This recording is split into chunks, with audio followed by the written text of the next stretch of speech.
Hey there, my name is Cole Adams, and you are watching the best college basketball podcast out there that covers the entire sport of college basketball, brackets, bubbles, and bid stealers. Now, here are your hosts, Sam Fetterman and Jonathan Lidskin. Season 6, episode 102 of Bracket Bubbles and Bit Stealers. I am Sam Fetterman. That is Jonathan Lidskin. Jonathan, how are you doing tonight? A little tired, hanging in there. Yeah, we'll try. It takes a lot of March Madness takes a lot out of you. Yeah, it really does. And this year, unfortunately, I didn't get the in-between sessions nap that I'm so used to. Ooh, that's a brutal break. Did you get it this year? No, I was working, but like I was doing something different, so it was a nice change of pace. Plus a calmer night session on the first day helped out. Yeah, and honestly, we didn't really have a ton going on in terms of exciting games on the second night session either. Yeah, for sure. My main takeaway so far from the NCAA tournament, because I didn't get to come on the pod last night, we've had an electric first weekend of games, and they've all kind of gone the way of having electric second weekend games. Yeah, I think it's setting up for a great close to the tournament. Great final 2 weekends. Like people keep complaining about the lack of, mid majors that are winning. Did you not expect this?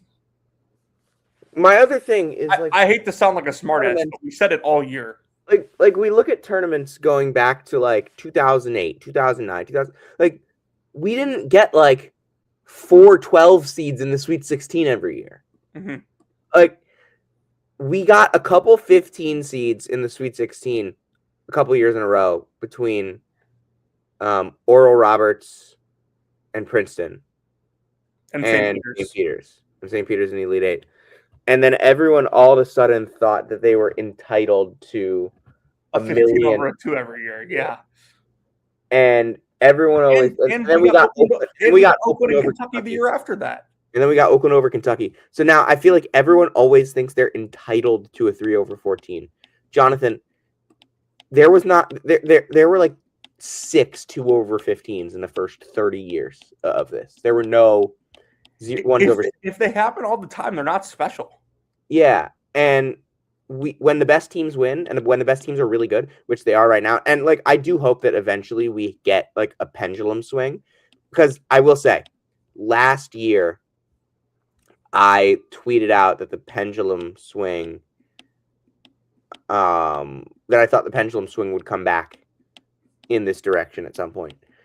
I am now a little more fearful of that in terms of the short term, that I don't know if we're going to have the pendulum swing of mid-majors making runs. And also, like, I don't think we could have called High Point like a Cinderella. Like, that's not a like, that doesn't happen. Like, that's not happen. Because to me, a Cinderella has to be a feel-good story. I don't consider, like, I think High Point has feel-good stories within it, but I don't think that High Point as a whole is like this story of like coming from nothing. No, I would have considered them a Cinderella for sure.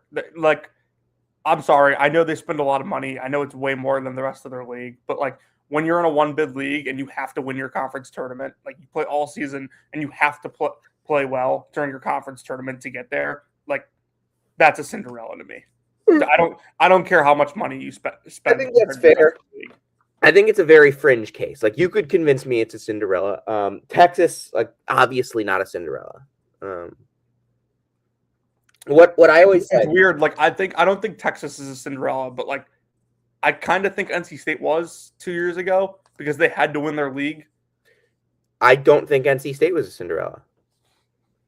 I kind of think they were. They had to win 5 games in 5 days in the ACC tournament. Yeah, that was a Cinderella run. And then they won, like, but like none of their losses none of their wins in the NCAA tournament were like complete shocks. Like, yeah, that's the part where it gets tricky. That team wasn't good. But overall, I don't care about there not being Cinderella. And I'm like the mid-major guy on this pod. Like didn't watch as much mid-major ball. No. What that guy call you tonight? He called Simpleton. me. You're a simpleton. I was called a simpleton for saying that Michigan leads the country and plays where the opponent has to go. What are you even going to do about that? Not including individual tough shot making. Mm-hmm. Which, by the way, let's get into it. Michigan destroys in the second half St. Louis. Michigan's 33-3, 95-72 they won. St. Louis was in this game for most of it. Michigan went up by like 8-9, I think, for most of this game.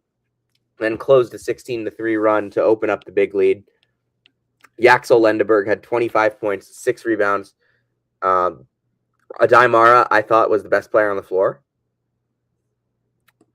16 points, 5 rebounds, 5 assists, 4 blocks.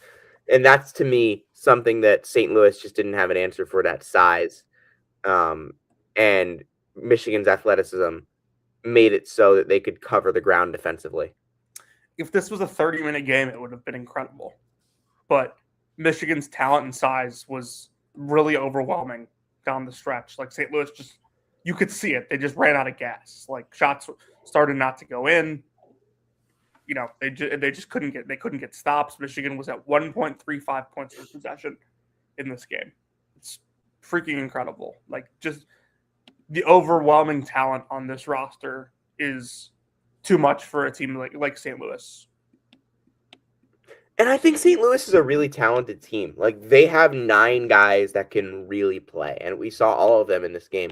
But if Ishan Sharma is going to shoot 1 for 6 from 3, you're not going to beat Michigan. Like, you need the only guys that made multiple threes in this game for St. Louis were Dunlap and Avila. Mm-hmm. Like, I think you need more than that from St. Louis to win a game like this. And that's not saying that you need more from them all season.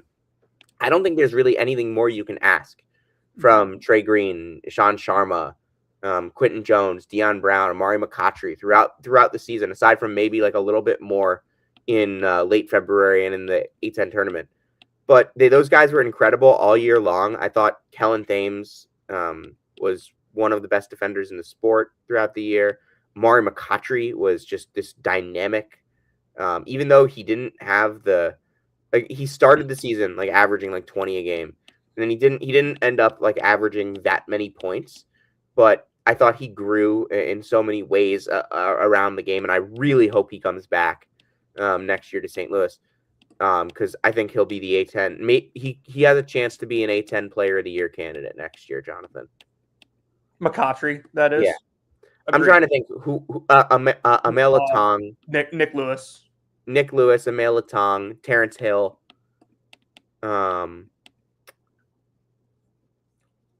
Yeah. We'll see, right? Like, too early to speculate. One of the things that I want to point out is Jimmy Williams, maybe? Huh? Jimmy Williams? Maybe. One of the things I want to point out, Will Cheddar only played 7 minutes today. Michigan tightening their rotation? I think they have to. Front court, they can get away with it, like, because they have those 3 dudes. Like, I don't think they need Will Cheddar to play 20 minutes a game to win a national championship. Like, those 3 guys are too good. Yeah, Roddy got a good run today. McKenney, I thought, was really good in spots. And, like, here's the thing. Since you have 3 of them, you can take them off the court and rotate them and play smaller with McKenney and Gale. So you don't need to have a backup big man. You'll never be small with Adai Mara on the floor. Yeah, exactly. You just won't be. It's just like, I do still wish they had LJ Case on, but oh my God, St. Louis did not force the bad Elliot Cadeau game. No, and I didn't think they would be able to. Like, he was pretty good today, and with the way the front court played overall, like, it wouldn't have mattered if they forced it or not. This was always going to be like a Michigan win. Like, St. Louis would have had to have some absurd shooting splits to win this, and they didn't, and that's perfectly okay. Like, this Michigan team is a machine. They're one of the better college basketball teams I've watched in my lifetime. The numbers say the same thing. So, no shame at all. St. Louis got a good fight. And can I just say, I don't think Alabama or Texas Tech can force the bad Elliott Cadeau game either. No, and I don't think either of those games will be close without absurd shooting numbers either.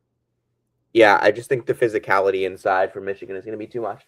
Because this is kind of what we've talked about throughout the entire season, Jonathan. It's a crescendo of building and building and building, and the biggest and most physical teams are at the bookends of the brackets as the 1 seeds and the 2 seeds, and they are on collision courses to meet in the Elite Eights to get to a Final Four that will be a street fight, Jonathan. It's going to be a street fight in Indianapolis. Did you see what Todd Golden said today? I did, and I want to get into that because that's extremely valuable. Let me pull up the ASAP text from this, because I thought this was something that I very strongly agree with. Let me find it. The message was really good. You could very easily not like Todd Golden. He does some things that make him very not likable, but this was a really good point, and I had not thought about this. He has certain things that are definitely unlikable. I would agree. Let me find this quote. Where's the quote? Sweeney tweeted it, right? Yeah, he did. That was kind of the wave for a couple of years. The teams that sold themselves as playing a pro-style offense and spread out, but when you play that way, you allow a lot of volatility into the equation, is what he said. When you have the opportunity to recruit bigger, stronger, faster athletes and play a style that allows you to raise your floor with high 2-point field goal percentage and get on the glass, that just gives you a better chance to be successful. Jonathan, analytics are evolving.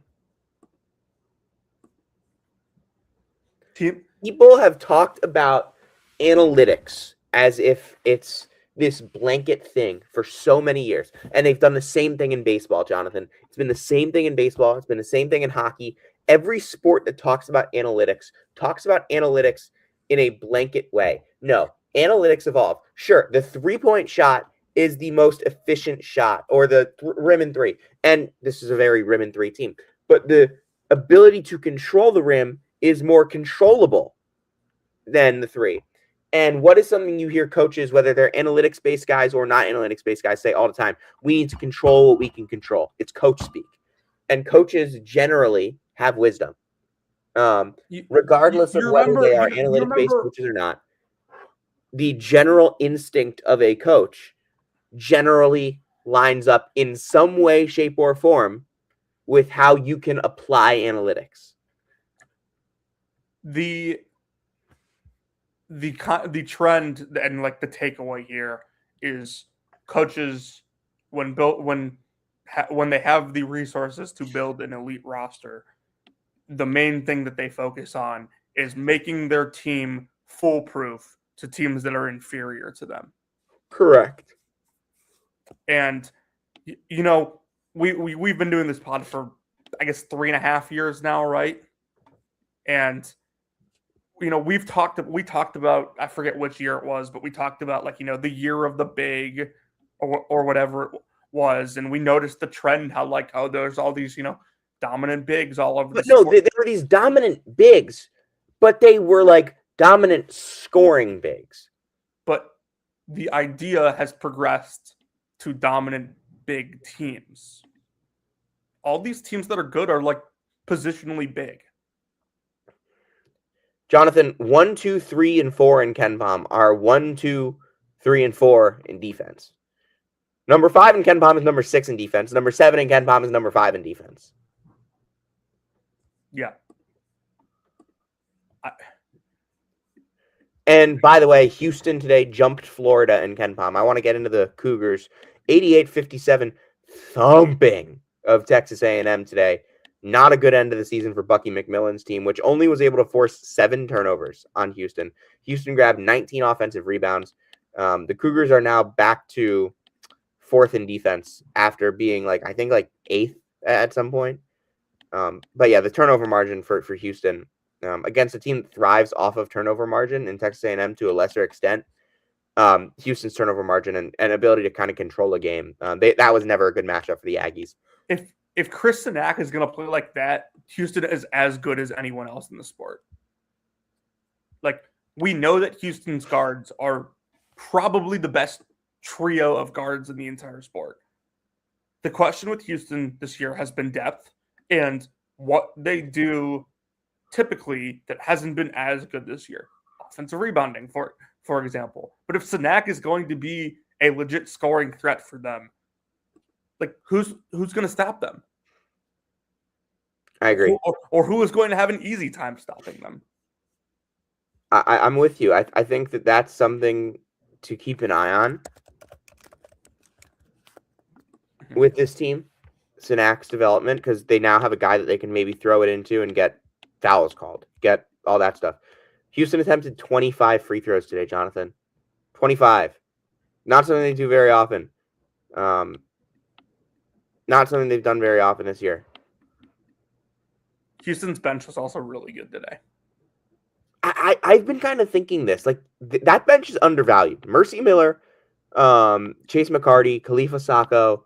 McCarty got hurt. That's why he only played 13 minutes. Yeah, is he going to be back? He was back. He had to sit out for a little bit, though. Okay, yeah, because I didn't see the end of this game.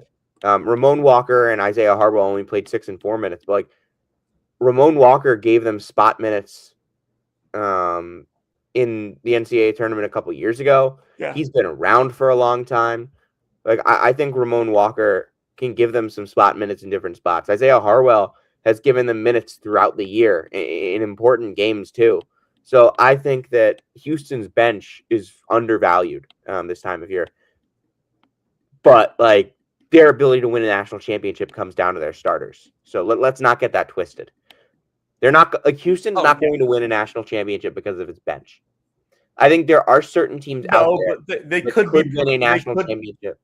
They could be prevented from winning a national championship by bad bench play. I'm not sure if that. I think the more likely way for them to be prevented from winning a national championship is that another team just does the Houston things better than them. We are on record saying we didn't think this. Jonathan, let's be completely clear here. Texas A&M was an awful matchup in that sense. Horrible. Just not a team that does any of the Houston things like that. They do not they press, sure they force turnovers, but they're not physical in the post. They're not a team that gets a lot of rebounds on the defensive side of the ball. They chuck up a lot of threes. They don't kind of work you deep into possessions. And I'm not saying that's a bad formula. It was a terrific formula, and I think Bucky did a really good job this season, and I think we'll kind of discuss that a little bit right now. I think Bucky did an awesome job, but I don't think it's the matchup that's ever going to beat Houston. Now, on Texas A&M, where do you go from here? What do you mean by that? Like this was not a roster that either of us thought was very good. What's the next step for them to get to that next level after kind of surprising us with how good they were this year? Well, I mean, I think you just need better players. Like these guys were good. They overperformed our expectation for sure. I didn't think they were a tournament team when I saw this roster, but like they outperformed it, and like you need better players and good athletes. Like their offense was 48th in the country this year. They did a good job doing like the things that Bucky wants. Like they played fast, they pressed, they took smart shots, they moved the ball. But like, Bucky got this job like really late, and they scrambled to kind of get guys in the portal. So I think like this year, like depending on who's available, if you're a little smarter and you have more of an opportunity to go after players that maybe are better in the system. Not saying that these guys were bad in it by any means. Like that's your next step. Like Bucky's offense at Samford was 57th the year they went to the tournament. It was 48th this year. His defense won 22nd that year. So like you got to do what Jim Boeheim did when he ran his zone and be intentional in getting length. Yeah, I think that's something that they're going to be doing. Length and shooting. I think this is something they got to do this offseason, and I think that they have the proof of concept to do it. I think that's one of the toughest things to do, is get the proof of concept to be crazy enough to do this. And I'm like, It Bucky's worked. won Like it a worked. lot of basketball games. We didn't know if it would work, and it worked. Bucky's won a lot of basketball games, Jonathan. Every level. I mean, he's won 20 games 5 years in a row now.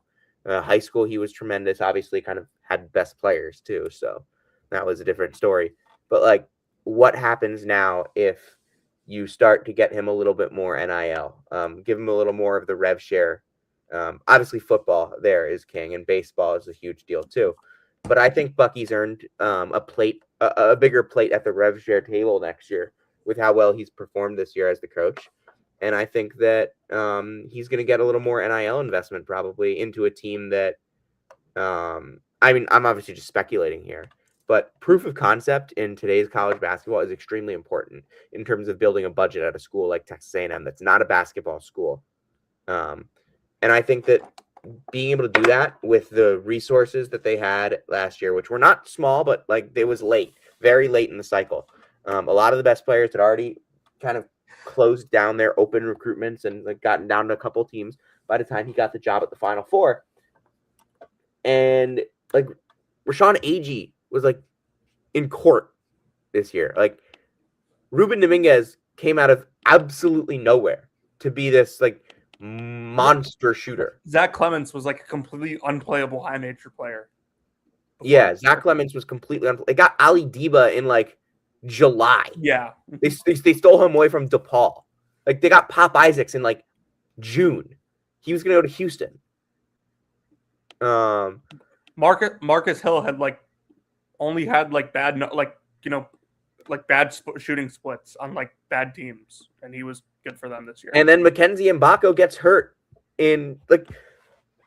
I'm not sure how many coaches did a better job this year than Bucky. They got to add to this, they got Pop Isaac's best season as a college player out of him.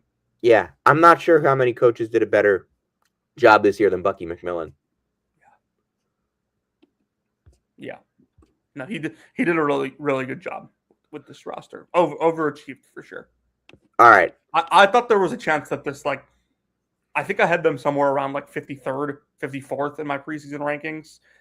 I thought there was a non-zero chance that this just went completely sideways and they were terrible. All right, let's talk a little bit about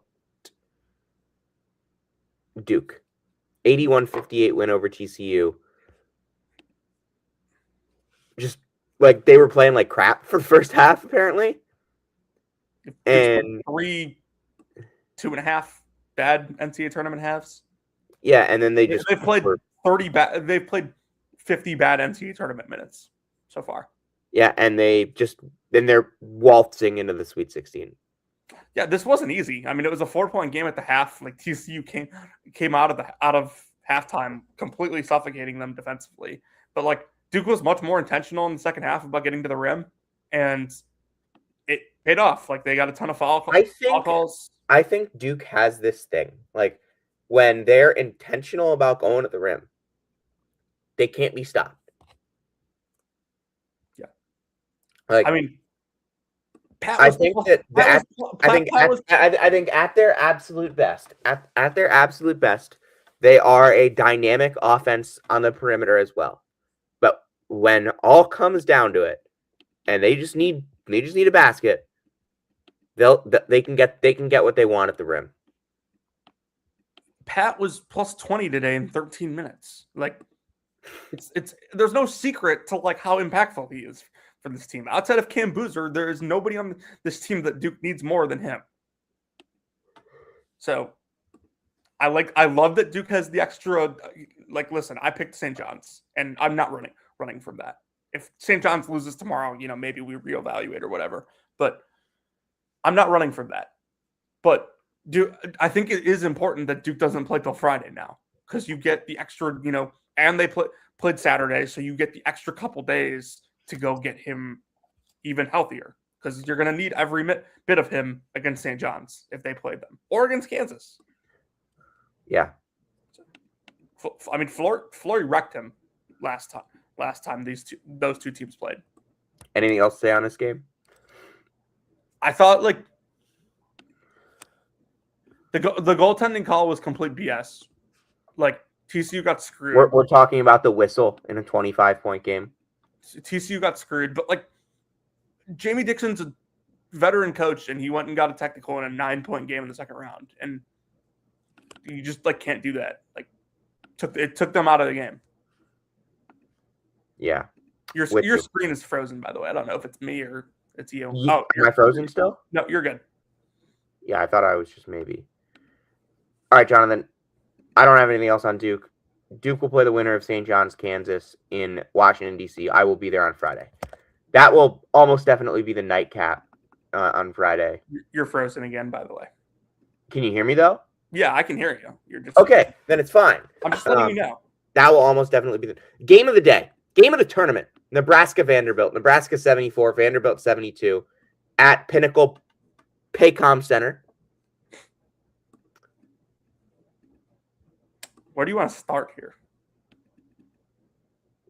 Where do you want to start? Fred Hoiberg won Nebraska this game in the last 4 minutes by going zone.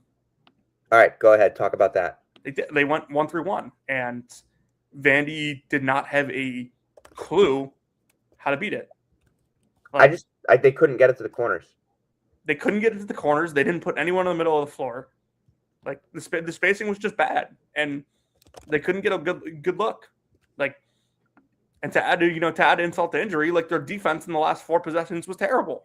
Like, I think Vandy was the better team on the floor today, but Nebraska was the smarter team, and they were the better coach team. I'm with you. Nothing against Byington. I think, he's a great coach. If, UNC decided they wanted him, I think it would be a great hire. But, like, he got outcoached today. I mean, there's no denying that. Yeah, Hoiberg is so good, man. Yeah, I mean, I didn't vote him on my National Coach of the Year ballot, but maybe I should have. It was hard the way they finished. The last thing you saw from him was them getting, blown out in the Big Ten tournament. Yeah. Braden Frager's unbelievable. To me, what Frager was able to do, like Rink Most and Bryce Sanford are this team's best players. Sam Hoiberg's this team's best defender. Braden Frager's maybe the heart and soul. Yeah, he does so many good things for them. At that size, with that shooting and that cutting ability, he's such a good cutter. And the defensive numbers don't show it, but he's a good defender. He's a really, really good scheme defender for what they do. I just thought Vanderbilt did a really bad job managing that clock late and not managing the clock. Nebraska did a really good job managing the clock, getting that 2-for-1, making sure that they had the timing down, and then locking it up and kind of forcing the ball into the hands of the last guy that Vanderbilt wanted, Chandler Bing, to touch the ball there. Vandy also completely gave up on even trying to shoot anything else besides the 3. Like could not, yeah, would not try to get a paint touch. 37 threes, 21 twos, only 19 free throw attempts. Yeah. They couldn't get to the rim. Most teams, like Tanner, got to the rim. I thought Tanner was the best player on the floor by a significant margin. Yeah, he was unbelievable. He's a pro. Absolute maybe pro. Not this year, but he one of the. Oh my God. There's so many good point guards in college basketball. I don't care how tall he is. He's a pro. I think he's taller than he's listed at. Well, he looked significantly taller than Sam Hoiberg today, and they're both listed as 6 foot. So one of them's lying. I think he's taller than he's listed at. Like I know that people are gonna say I'm crazy. I don't think he's short. I don't think he's short. He certainly plays taller. I also want to add that if I were to do this over again, I would pick Vandy again. Me too. They had so many chances to okay, actually, I'm not sure I would do that because of the Nebraska fan stuff. Just no. Nope, they had so many chances to win this game despite playing terrible. Yeah, because I don't think they played well today at all. Like Okereke played well. Nickel made shots. Tanner played well. Duke Miles was actively trying to lose them this game. That's underselling it. I thought Duke Miles was the worst player on the floor by a wide margin every minute he was out there. Injury still bothering him, something like that. It's wild because he'd been really good. Yeah. Like the injury hasn't been bothering him. He was awesome in the SEC tournament. We said last week that Vandy was a different team with Duke Miles. Vandy was a different team when he was playing well. Not the Duke Miles we got tonight. Yeah, obviously. Because he doesn't do a whole ton besides, shooting and scoring and sometimes facilitating. Didn't really feel like he had it at all tonight at any point in the game. Yeah.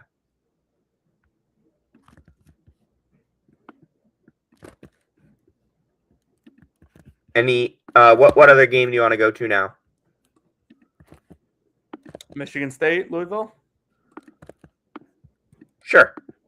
You go ahead with this one because I didn't see much of it. Jeremy Fears was the best statistical player on the floor, I think. Because he had 16 assists. Cohen Carr played, in my opinion, the best game of his college career. From what I saw, I think I'm with you. 21 points, 10 rebounds, was active defensively, and his athleticism does so much more than what just pops up on the stat sheet. Because the threat of him on both ends of the floor is always something you have to worry about. Yep. I thought Michigan State got really lucky today in the first half that they were hitting threes, and they hit I think 4 in the second half, but I thought in the first half they played terrible. They were turning it over. They just weren't playing Michigan State basketball, and they got lucky because they hit threes. But towards down the stretch, they started doing Michigan State things. They were playing disciplined. They were executing what they wanted to do offensively, and Louisville shot the ball pretty well for the most part, well enough to stay in this the entire time. I was worried just because I have Michigan State as a Final Four team, and I want to get that. That would be cool to get that right. But at the same time, there was a part of me that knew Louisville wasn't winning this game because Louisville does not win these games.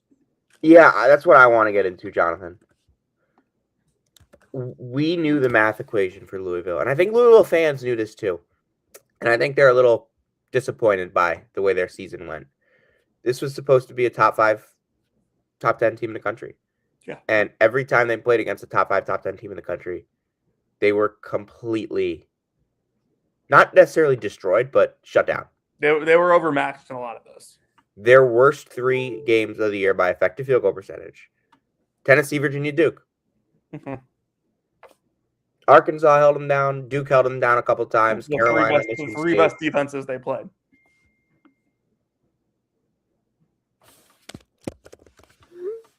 Yeah, they got beat by the best defenses they played game in, game out. Mikal Brown missing, a third of their season didn't help, but yeah, but here's my thing. I don't think it matters. I genuinely I watched this team with and without Mikal Brown. I don't think it matters. It's the same to me, but yeah, it was at the end of the day, it was all the same stuff. They didn't, and I usually that's not a concern. Usually that's a good thing to see. Oh, this team lost NBA player X, and they didn't get any worse. You want to know what I was most impressed by with Michigan State today? What? Ali Khalifa in 14 minutes had 0 assists. Yeah, they're really good. They completely took his passing out of the game with scouting. Best one-day scout coach in the country. You could see it. The second he touched the ball, every Michigan State defender sagged a little off so they wouldn't give up a backdoor. Yep. Like just Also, Sananda Fru fouls out in 19 minutes. Man, remember when he was supposed to be like the big man for this team? he was supposed to. At one point, he was the international player coming in. Zugris has been starting over him for the last month. Yeah, and DeRosa and I talked about that this morning. Like he's giving them more energy. Yeah. No, I'm just in the Weeps household. The Weeps basement.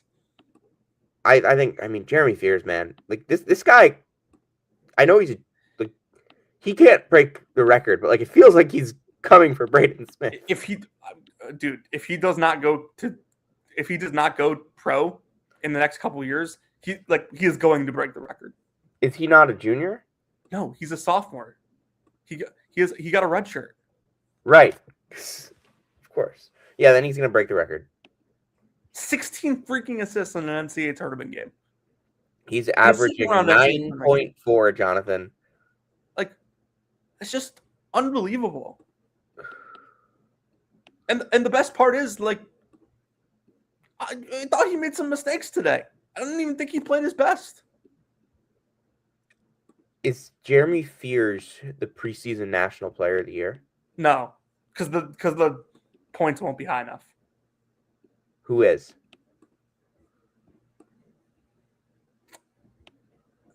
Depends who stays. Killian Torre? Depends who stays. Oh, Demery? You're talking preseason National Player of the Year. Yeah. No, none of the guys you're listing right now have a high enough ceiling to win it. If Tanner comes back, it's him. Maybe. Who has a high ceiling? Like let's talk, in the offseason when we figure out who's coming back and who's staying. Okay. Like, I'm sorry if like one of those if Condon or Tauk stay, like it's probably one of them. Okay. But if Mara stays, it's probably him. Like, that's fair. There's a lot of money in college basketball right now, and it's a really strong draft class. So, like, I don't know who's going pro yet. You've got a good point. Who do you want to talk about next, Jonathan? Arkansas? We only got a couple left, right?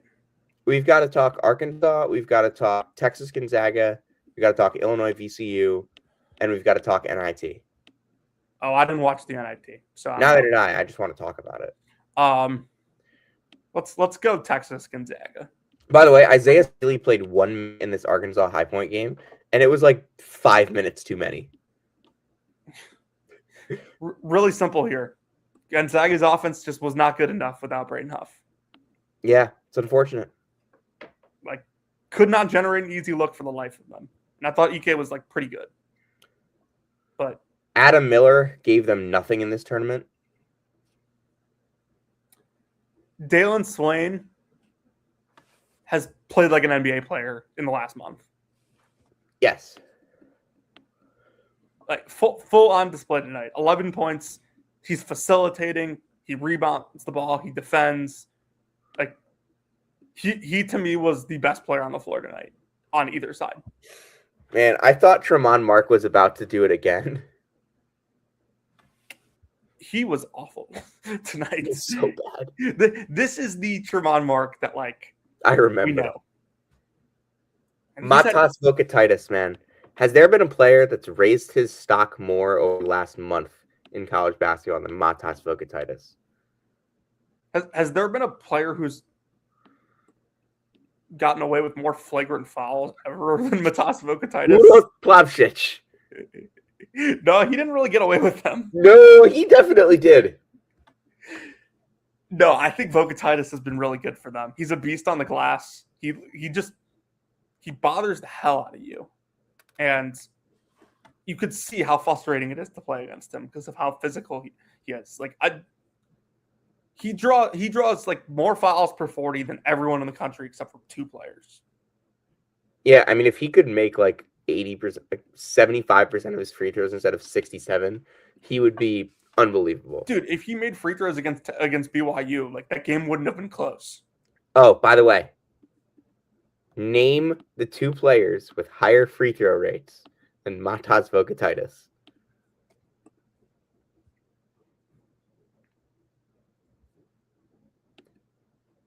Olivier Ryu. No, he did not qualify.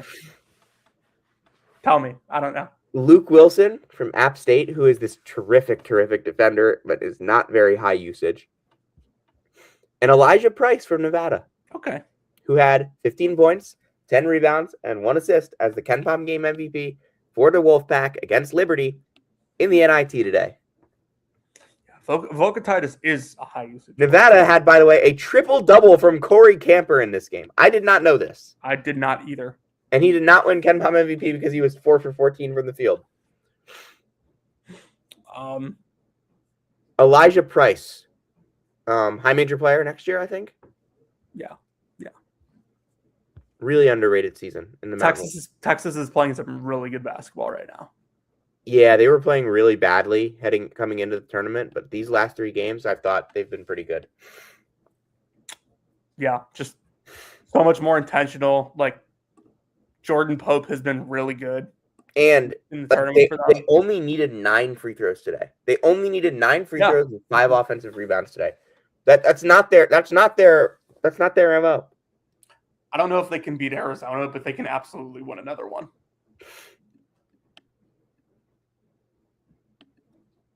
Who do they have? Winner of Purdue, Miami. Yeah, they can get another one. Yeah. Oh, the collective defense played in that Purdue Texas game would be brutal. So, give me some Illinois VCU. Nick Lewis getting hurt changed this game. It did and it didn't. Like, I don't think that like the outcome is any different if he plays, and it sucks that he got hurt. VCU made a really nice push like towards the middle of the first half, and it was a lot of what happens when Illinois is They bad. just needed another body in that backcourt. Sorry.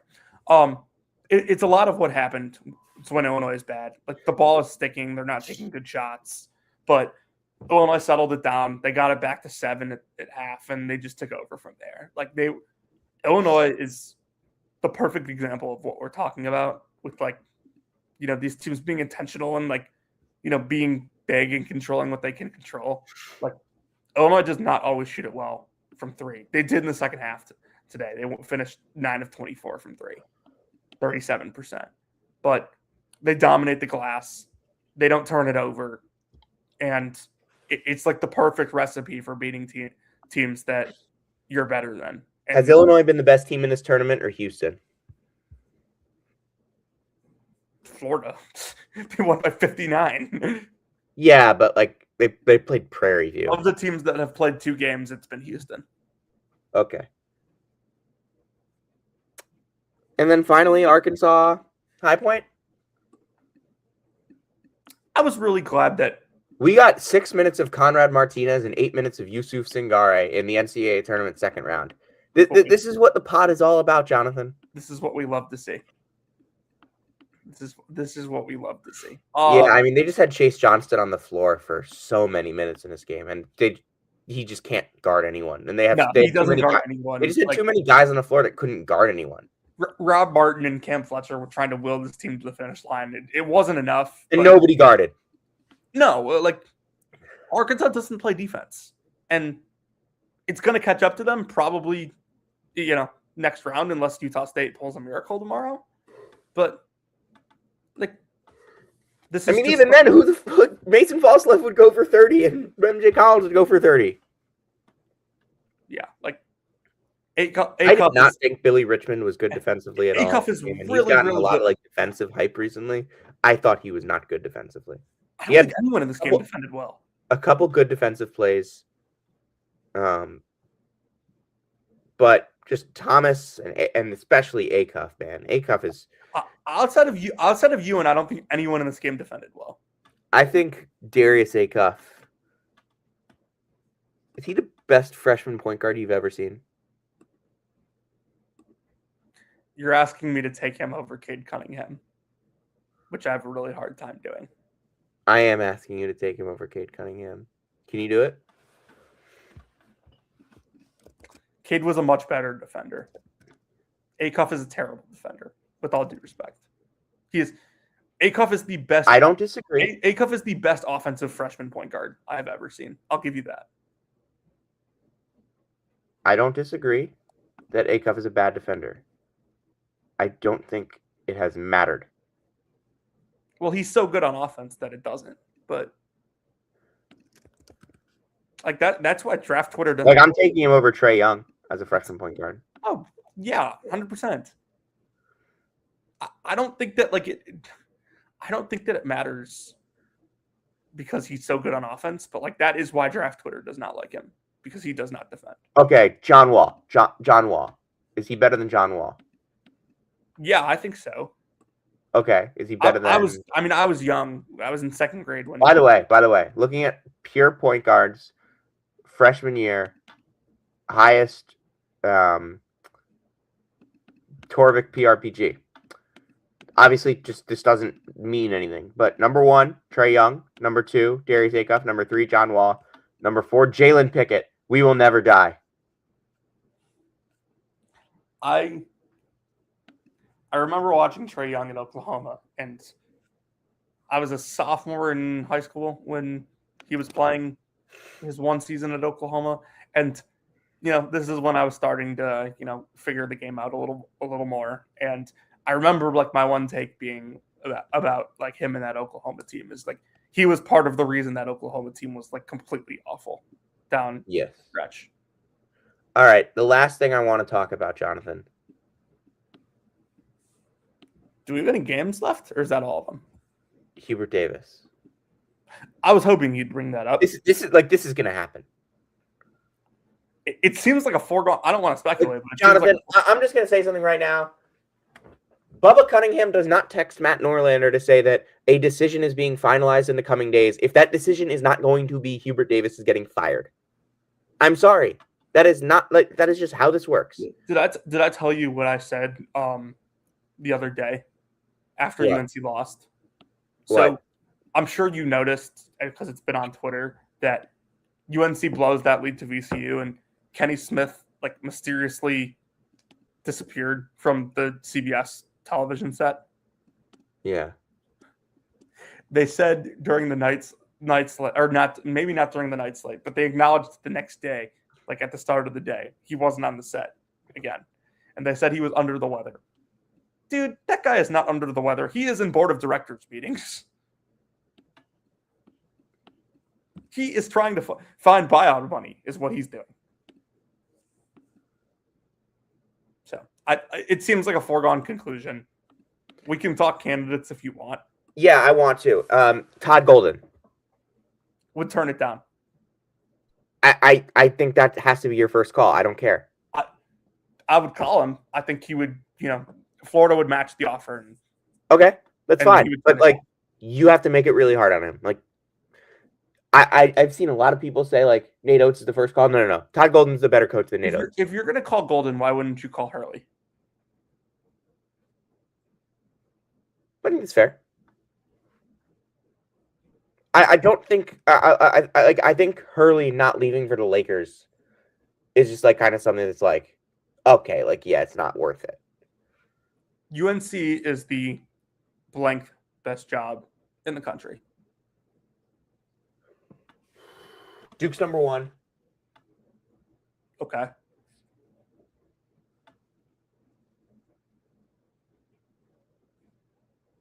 Kansas is probably number 2. Okay. Kentucky's probably number 3. I weirdly think Kentucky is below UNC. Why? Just the pressure? Only because Hubert would not have lasted this long at Kentucky. Yeah, it's fair. There's no way. Well, he's an alum at UNC, so I think UNC kind of still has that level of. Dude, Pope is an alum at Kentucky. They want to run him out of town right now. Well, yeah, but I think that's just what the institute. I guess that's a fair point. So yeah, UNC third best job. And if you take away, is there another job right now that you would take maybe over one of those jobs, over one of those 4 jobs in terms of like everything considered? Is it like a Texas Tech with their money? maybe like a. You're smiling. Because you've had this theory before, and it's the first thought that came to my mind. USC? USC is the best basketball job in the country. Because nobody gives a You shit. literally get paid a ton of money, and nobody gives a fuck if you win. I have not heard shit about Eric Musselman's job security, and he has missed the tournament 2 years in a row. He's been awful there, and nobody. Okay. I will have to say though, he got killed with injuries this year. Both years. But you're right.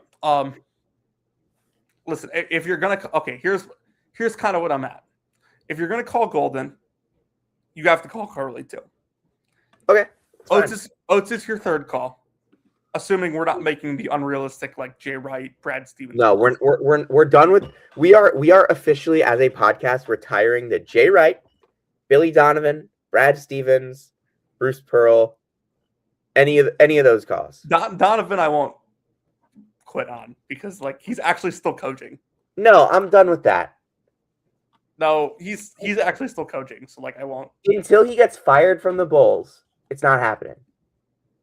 It would be great if he came back to college basketball when like a court is named after him. But yeah, I think Oates is your third call, and then after Oates, are you sure? You calling Otzelberger first? I think I am. I just think he'd be easier to pry than Oates. Well, it depends. And there's so much less like Oates. I also think it's what Todd Golden was saying. Like, do you want to go all in on Oates ball right now when the game is trending towards these big men and these big lines? I really also think that like is Byington on the list? He would be a good hire, I think, by the way. I agree. I don't think you can get Grant McCasland. You know who is Ben McCollum on the list? Maybe. Is Shirts somehow on the list? The question with Oates is But like this season is starting to make me reevaluate the way I feel about some of these Kelsey Oates coaches that are so 3-point reliant and that don't put as much of a premium on defending the rim. Here's my question, and you know you course correct here if I'm wrong, huh? Go ahead. Are you good? Yeah, go ahead. Oh, sorry. Okay, so my one question with Oates is like, let's say UNC does want him, like that's their guy. They zeroed in on him. What is the one thing that I think like would hold Nate Oates back? And granted, I don't know the situation with Alabama or anything like that, but does Nate Oates really want Michigan State? Because he has Michigan ties. UNC's a better job. It is, but does he really? But you can win at Michigan State. Can you win a national championship there if they haven't done it in 25 years? Why couldn't you? I mean, why couldn't? I don't know why you couldn't. I don't feel like we've gotten the chance to see them flex their NIL. Arizona hasn't won a title in like 27 years, and you picked them to win the title. That's fair. Okay, it's just I don't feel like they've gotten a chance to flex their NIL muscles because of the way that Izzo is. Because Izzo operates differently. So we'll have to see. But like they haven't really had massive NIL in football. I think if Oates wanted the job, like it would have to be like you're finding more money. Yeah, obviously. So, I think it would be easier to find the money to win a national championship at UNC. I don't want Oates to take UNC for what it's worth. Like I think he's good, and I want UNC to stay bad. But I think Oates is the perfect coach for Alabama. Yeah, I think it's great there. He's turning into Plus his players can commit whatever crimes they want. Nobody cares. exactly. That's my point. He's turning into a villain in college basketball in front of our own eyes. Yeah, and he didn't need to go to a blue blood to do it. Yep. So, all right, Jonathan. Real quick, like, give me some 2 or 3 out of the box names, because we said Golden, Hurley are your first 2 calls. We said Oates and Otzelberger in whatever order are your second 2 calls, and then we said Byington. Give me a couple other names. I guess you said Shirts would have to be.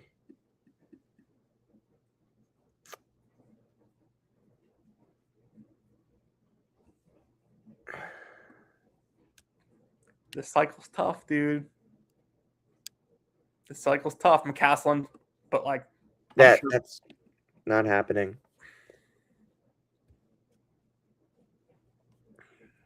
Odom. Like, sure. Dude, he would be the biggest villain in the sport. Yeah. I love the how the emphasis that he has on defending the rim is what I'll say, because we've seen it the last couple of years with his team. Is this Scott Drew's safety valve? Like, last 3 years, Odom teams have been number 22, 2, and 5 in the country in effective field goal defense, 35, 4, and 6 in the country in 2-point defense. This is a major domino if this opens. Go. Yeah, major domino. Major domino. Here's the other question. How old's Fred Hoiberg? Well, his son's in college, so you can't be that old. There's a guy named Jim Boeheim who was pretty old. Dude, he is not a normal human being. He's 53. Fred Hoiberg's 53. Fred Hoiberg is only 2 years younger than Scott Drew. Fred Hoiberg's 53. Maybe he gets a call. I think that would be a good hire. Would it? It's UNC. It's hard to make a bad hire. But Kentucky might have managed to do it. He's made 2 tournaments at Nebraska. Like, can you imagine that, like, at the start of next college basketball season, our 4 blue, excluding UConn from this, who is a new blue blood, our 4 traditional blue blood coaches are John Shire, Mark Pope, Fred Hoiberg, and Jock Vaughn. John Shire, longest tenured blue blood head coach. That would be so weird. So weird. Bill Self and Tom Izzo are the 2 coaches that are like, I can't imagine this program without. And Randy Bennett and Mark Few. Well, Randy Bennett, dude. He might be gone too. I would not bet on him like being good at Arizona State. That if he's leaving St. Mary's, he's fucking like. I wouldn't bet on anyone. I wouldn't bet on God being good at Arizona State. I can already tell you, as someone who's been to that campus, God is not good at Arizona State. If Arizona State hired John Wooden, they would still be bad if he kept Nick Irvin on the staff. Hey, Nick Irvin is tying himself to Masamba Diop. Do you still want Duke to take him? I love it a couple weeks ago. John Wooden hired Nick Irvin. What do you... Yeah. Because Duke traditionally ties themselves to the Mac Irvin fire. This has gone off the rails. It's great. We don't talk coaching carousel enough. No, we don't. Because, like, I mean, we should talk right now a little bit more. Outside of your Northeast scoops, it's all speculation. Like, and I can tell you who I think is good and whatnot. Yeah, I mean, all right. Brian Hodgson is going to get the Providence job. Did Cross get hired, by the way? Yeah, he got hired. Scott Cross did hire. But like, they pretty much like came out and said, yeah, like we're not spending at a competitive level in this league. Did you see that? To give them some credit, by the way, they are the first school to ever say that, hey, yeah, we're actually decreasing our NIL. I don't think that's what they're doing, is what I'll say. Hold on. I got to add this in. Scott Cross. I'm adding to our database. Yeah, it's what I'm saying. It's like I don't think that they're decreasing it. I just think that they didn't have like that level last year, and it's just like they said, yeah, like we're broke as shit. Okay, but in the NIL era, if you're firing a coach because he didn't do well, like there's only one of two reasons. Brent Key needs all the money in the world, man. Brent Key's awesome, so that guy can fucking coach. Well, they should hire him to coach basketball. If a coach isn't succeeding, it's one of two things. He either doesn't have enough NIL, or he does and he just is bad. And Damon Stoudemire may have been both, but it doesn't sound like Georgia Tech is like trying to uncover either issue. With that being said, Scott Cross is a good coach, and he may overperform there. Who knows? I think Hodgson to Providence will probably be a good hire. Yeah, like I think it's fine. I think he'll have them playing a style that wins in the Big East: physical, aggressive at the rim, hitting threes. Like, I don't think it takes a ton to be really good in the Big East right now. Like, the Big East has a power vacuum of like top 25 caliber teams. Somebody is just waiting. And Villanova was not very good this year. Somebody is just waiting to be better than Villanova was this year. And we saw Villanova go 15-5 in this league. Somebody is waiting to go 16-4 behind UConn and St. John's. I have no idea, by the way, if this is real, but like if Charlotte hires Wes Miller, that would be a tremendous hire. That's real. That would be a tremendous hire. Charlotte spent a lot on their roster last year for that league. Like Wes will be really good. Like Wes will win. Wes will get that. Wes will make the NCAA tournament. I cannot believe that UNC Greensboro like did not even think about bringing him back, and like instead hired Jared Haas. They hired Jared Haas. How do you hire Jared Haas over Kyle Church? Like how does that happen? They hired Jared Haas. Unreal. Is anyone else getting fired at like notable jobs or like high majors that like hasn't already besides Hubert? Kind of a weaker cycle. I cannot believe that like Johnny Dawkins still has the UCF job. I mean, he made a tournament. Did you watch them play last night? That barely qualifies for making the tournaments. That was one of the worst games I've ever watched. UCLA actually like freaking played the worst I've seen them play all year, and they still won without their best player, arguably. All right, Jonathan. I don't think I have anything else.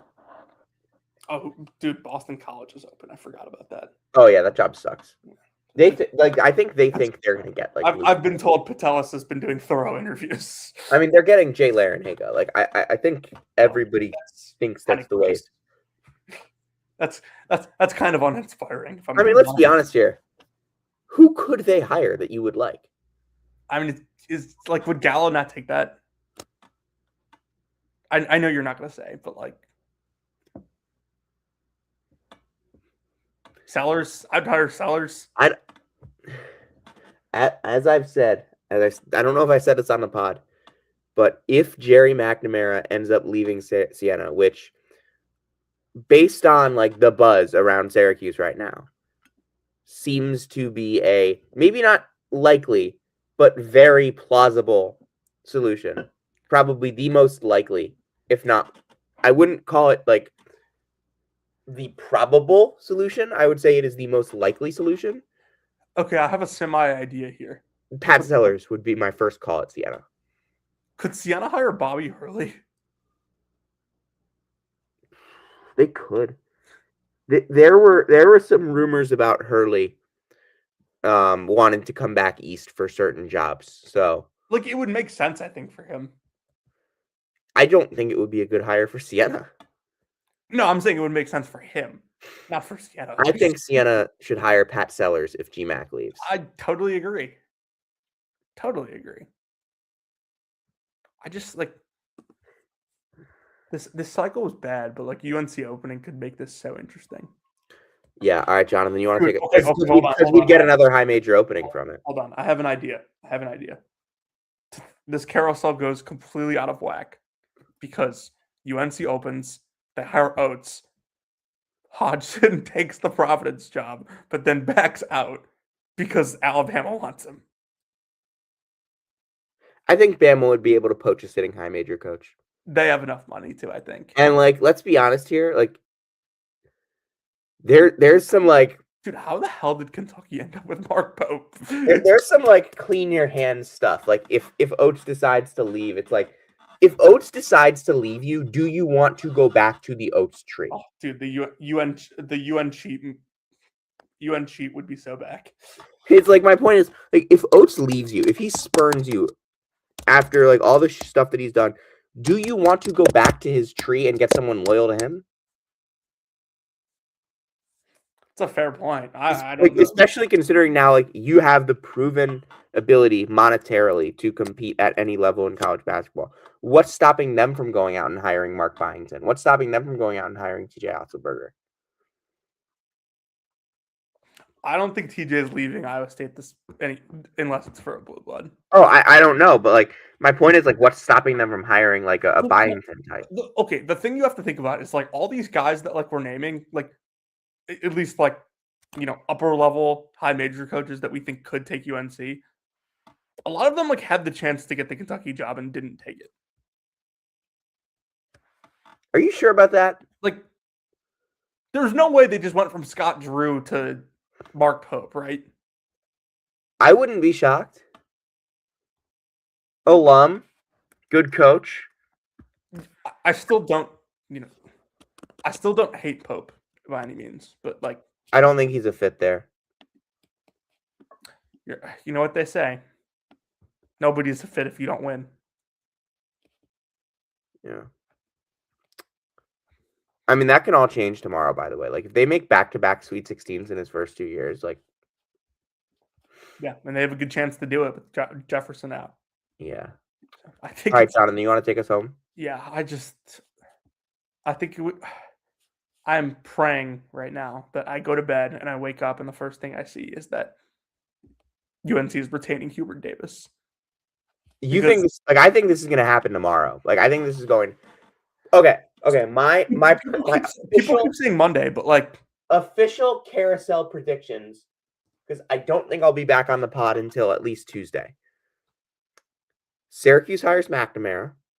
Providence hires Hodgson. BC hires Larinaga. Jay Larinaga. Butler hires John Gross. Cincinnati hires Calhoun. By the way, like this is not sourced information. No, we're just guessing here. It's based on like this the through the grapevine stuff that like everybody sees. Educated guesses is what we. It's like based on the through the grapevine stuff that everybody sees. But like, yeah, and I'm gonna say it. Arizona State hires Randy Bennett. Who does St. Mary's hire to replace Randy Bennett? From what I gather, St. Mary's like isn't like totally broke, right? Mickey McConnell. See, top assistant for Bennett. Yeah, top assistant. 7th season on the coaching staff. Okay. Played for Randy Bennett from 07 to 11. Could they hire Russ Turner? I feel like they'd want to keep it in the family. Yeah, I mean that does. You know who would be an interesting hire there? Mags. Yeah. Mags. Legitimately. I knew you were gonna say it. Legitimately, Mike Magpio would take him back to California where he's from. I know he loves New York. Yeah. And like I don't want to speculate on him. Because he's a guy that I cover. But it would be an interesting thing. This is the time of year where, like, if you're listening an hour and 10 minutes into the show, you deserve to hear me speculate about some coaches that I cover. I don't care. So let's finish this up. UNC, we assume, fires him. Okay, but we'll be back on the show before they make the next hire. So you don't want to speculate on that yet? And that situation will develop, and we'll hear what happens. You don't want to get way out ahead of this? I would assume the first call is Nate Oates. Would not be my first call, but I would assume should be Golden. Now, there's a chance Golden doesn't pick up the phone, but they should call him first. Yeah, they should. And all right, can I say something? You know who I would call at UNC? Who? Luke Murray. Yeah, but I would call him anywhere. I would call him if I were name an NBA team with a shitty head coach. I would call Luke Murray for any coaching job in the country. If my dad needed a new feeder coach for next year, I would tell him to call Luke Murray and make him say no. What's a shitty NBA team? I have an out of the box name for you for UNC. Go ahead. Kyle Smith Peters. I thought you were going to say Kyle Smith, and then you added Peters, and I'm like, whoa! He's apparently in the mix for Northern Illinois. So no, he's not. What?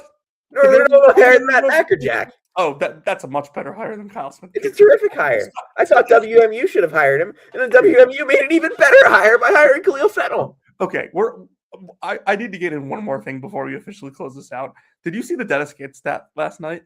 No, I didn't, but I'm intrigued. Dude, over the last 3 years, he's 1-13 in the month of March. 1-13.